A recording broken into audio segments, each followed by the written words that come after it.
saisir son mandat divin. La Bible est un livre qui parle d'un roi. La Bible est un livre qui parle d'un royaume. La Bible est un livre qui parle d'une famille d'enfants royaux. Amen. Dans le livre de Genèse, chapitre 1, versets 2 à 3, la Bible dit « La terre était informe et vide. Il y avait des ténèbres à la surface de l'abîme et l'Esprit de Dieu se mouvait au-dessus des eaux. Dieu dit que la lumière soit et la lumière fut. La terre était informe et vide. » Le terme « informe et vide » fait référence à un état chaotique, fait référence à un manque.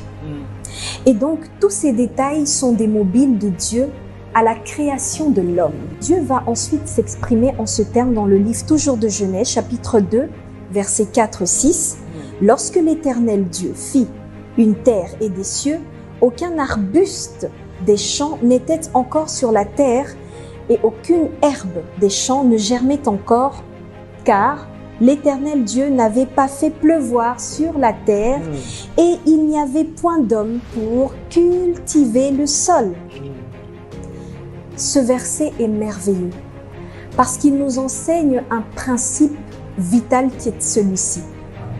Là où il n'y a pas de gestion, il n'y a pas de croissance. Et je renchéris en disant là où il n'y a pas de bonne gestion, là où il n'y a pas de bons dirigeants, il n'y a pas de croissance productive. Vous savez, une entreprise mal gérée connaîtra inévitablement la faillite. Un mariage mal géré se résoudra en échec. Et un pays mal gouverné connaîtra une crise dans un secteur spécifique. Et donc, ce principe vital s'applique dans tous les domaines, dans toutes les sphères de la vie de l'homme. Mais ce n'est pas tout. C'est alors que Dieu va s'exprimer en ces termes, cette fois-ci toujours dans Genèse, chapitre 1, verset 26. La Bible dit, « Puis Dieu dit, faisons l'homme à notre image, selon notre ressemblance, et qu'il domine sur les poissons de la mer, sur les oiseaux du ciel, sur les bétails, sur toute la terre et sur tous les reptiles qui rampent sur la terre. Dieu créa l'homme à son image. Il le créa à l'image de Dieu, il créa l'homme et la femme. » Le premier mandat que l'homme a reçu est celui de dominer. Dieu a donné à l'homme tout un royaume. Il lui a donné tout un territoire. Autrement dit, il lui a donné une sphère d'influence sur laquelle il est appelé à avoir un contrôle. Il lui a donné le mandat de diriger, le mandat d'administrer ou alors le mandat de manager. Et en donnant à l'homme son image, en donnant à l'homme sa nature, en fait, Dieu a donné, il lui a doté de tout un pouvoir légal d'administrer. Mais il est cependant important de bien, on va dire, expliquer ce concept-là de domination tout en restant dans ce contexte pour qu'il n'y ait pas des malentendus. J'ai découvert dans mes recherches que le mot domination ici traduit le mot hébreu mamlaka. Le mot hébreu mamlaka veut dire royaume ou royauté. Ça signifie aussi règne, influence, pouvoir royal. Et donc, toutes ces choses ont été données à l'homme pour pouvoir exercer une influence dans un secteur particulier. Et donc, je veux dire à celui qui me suit ou qui nous suit en ce net moment, que ce n'est pas un hasard que vous vous retrouviez dans cet environnement. Avant vous, il y avait un chaos. Avant vous, il y avait peut-être un désordre. Avant vous, il y avait certainement une injustice. Et Dieu vous a placé là, dans cette famille, dans cette entreprise, dans cette église, parce que vous êtes certainement l'homme ou la femme de la solution. La solution à ce chaos, la solution à cette crise. Dieu a provoqué une crise nationale en Égypte pendant 7 ans pour qu'un homme du nom de Joseph, incarcéré en prison, soit élevé au rang de premier ministre. Autrement dit, Joseph était la solution à la crise de l'Égypte. J'ai envie de dire, maman Astrid, que chaque crise produit une élévation. Chaque crise produit une promotion. Observez le Chinois aujourd'hui. Le Chinois voyage dans tous les pays, pratiquement. Alors que ces pays nous présentent très souvent une situation de crise. Le Chinois, lui, il s'écrit opportunité, opportunité, opportunité. On vient dire à Jésus, Lazare est mort. À Jésus de répondre, il dort. En fait, tout simplement pour dire que le nom que vous donnez à cette situation que vous traversez révèle en fait ce que cette situation est pour vous. Et donc, si la domination a été le premier mandat que Dieu a donné à l'homme, alors on peut dire, on peut comprendre la motivation de Dieu, on peut comprendre l'intention de Dieu et on peut comprendre le but de Dieu qui a été celui dès le départ de pouvoir donner à l'homme une position d'autorité, une position de pouvoir, ainsi donc une position de reine, de règne. Un homme, une femme qui saisit son mandat divin représente dangereusement une menace pour l'ennemi. Par quel moyen l'homme ou la femme peut exercer son mandat divin? Tout simplement par l'utilisation, je dirais même par la maximisation des ressources inhérentes que Dieu a placées à l'intérieur de chacun de nous. Je cite, ça peut être des dons, ça peut être un potentiel, ça peut être des aptitudes, ça peut être des capacités.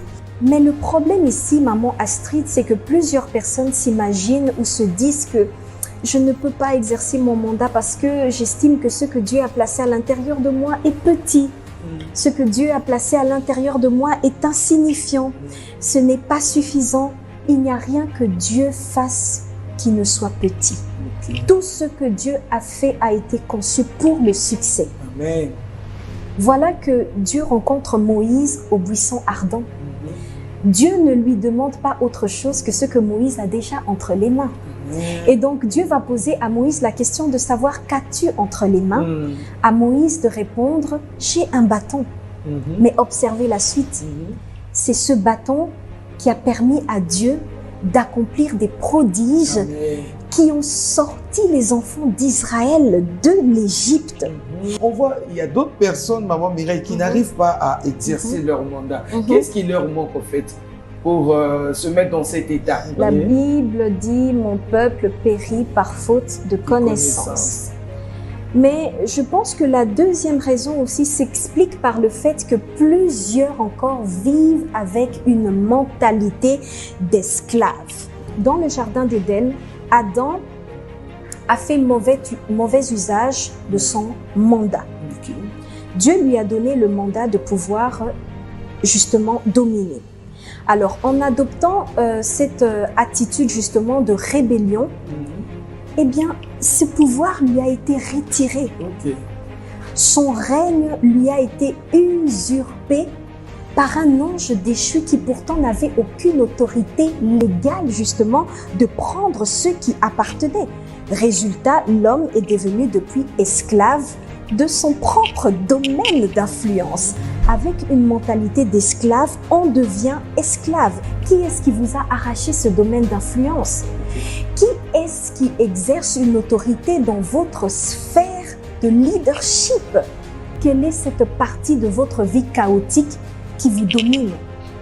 Aujourd'hui, nous avons des alliances, nous avons des addictions, nous avons des maladies dites héréditaires qui continuent d'exercer une autorité dans notre vie. Tellement de personnes aujourd'hui marchent sous le poids de la condamnation. Mais souvenez-vous qu'on a dit que l'ennemi n'a aucun pouvoir. Il n'a aucune autorité légale de pouvoir exercer à votre place. Et donc pour cette personne, moi j'ai une bonne nouvelle pour cette personne.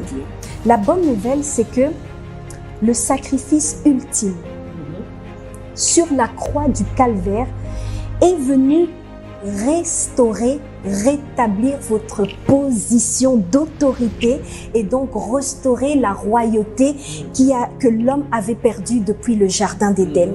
Et donc nous pouvons désormais aujourd'hui exercer une autorité sur les circonstances qui nous environnent, avoir de l'impact et avoir de l'influence. La troisième raison concerne les priorités de l'homme. L'homme travaille durement pour répondre à des besoins vitaux, des besoins fondamentaux tels que se nourrir, se vêtir, se sentir important, se trouver un logement, avoir une certaine sécurité, et c'est tout à fait normal. Ce n'est pas mauvais, mais ce serait tellement dommage que tout cela puisse vous éloigner de votre mission. Vous savez, si aujourd'hui votre travail vous prend tout votre temps, vous prend toute votre énergie, mais qu'allez-vous consacrer à votre famille? Quelles sont les valeurs aujourd'hui solides que vous allez transmettre à vos enfants? C'est ça. Et de plus, maman Astrid, vous savez que la priorité de Dieu aujourd'hui n'est pas la priorité des hommes. Et Jésus s'oppose justement à cet ordre de priorité parce qu'il dit lui-même, en déclarant d'ailleurs, il dit: pourquoi vous inquiétez de ce que vous mangerez demain ou de ce que vous boirez? Dieu sait ce dont vous avez besoin. Cherchez d'abord. Cherchez d'abord. Le terme d'abord fait référence à une priorité. Cherchez d'abord le royaume de Dieu et tout le reste vous sera donné par-dessus tout. On ne peut pas justement dominer sur un territoire, autrement dit sur une sphère d'influence qu'on n'a pas. Et donc, moi, ma sphère d'influence, c'est peut-être mon travail. La sphère d'influence de maman Astrid, c'est son émission, c'est ce qu'elle fait, c'est son ministère. Pour cette femme, il s'agit de son ménage, il s'agit de son foyer, il s'agit de son mariage. Mais maman Astrid, c'est tout un ministère, c'est tout un appel, c'est tout un mandat. Vous êtes pasteur aujourd'hui. Je me pose la question de savoir quels sont les défis que vous relevez tous les jours en tant que femme. Et ça, c'est votre domaine, c'est votre royaume. Je suis très admirative par rapport à l'histoire de Rahab. Lorsque les gens entendent Rahab, les gens pensent à la prostitution. Mais on ne prend pas la peine de nous poser la question de savoir si Rahab a eu un impact ou bien si Rahab a pu justement poser un geste positif. Vous avez des espions qui arrivent à Jéricho. Ils sont recherchés dans Jéricho. Ces espions trouvent un refuge dans la maison de Rahab. Rahab leur a donné sa maison qui représente à mes yeux tout un refuge. Bien sûr. Un toit, une sécurité. La question est combien de femmes aujourd'hui font de leur maison, de leur foyer, un havre de paix. Il y a aussi un autre aspect. Chaque femme aujourd'hui doit, même si elle est dans son ménage, elle doit être prompte à apprendre des choses qui pourront contribuer à l'épanouissement de son mariage. Le problème aujourd'hui, c'est que plusieurs femmes se retrouvent dans le mariage, elles se disent « Ah, Nasuki Nanga Awa, je n'ai plus rien à apprendre ». Elles ont arrêté d'apprendre et de se perfectionner, etc. Et donc, je crois que tout autant que nous sommes, nous devons nous dire « Ce que j'ai appris n'est pas tout ce que je devrais apprendre. » Et continuer d'apprendre. Pourquoi? Parce que l'apprentissage transforme. Alors, l'une des choses ici que nous devons intégrer dans notre fort intérieur est celle de savoir que le fait d'avoir accepté Jésus-Christ comme Seigneur et Sauveur n'a pas annulé la colère du diable. Pas du tout. Ce dernier travaille nuit et jour pour nous maintenir dans un système établi et justement nous éloigner du plan de Dieu pour notre vie. Et plus nous nous éloignons de ce plan, plus nous nous exposons et donc plus nous sommes vulnérables.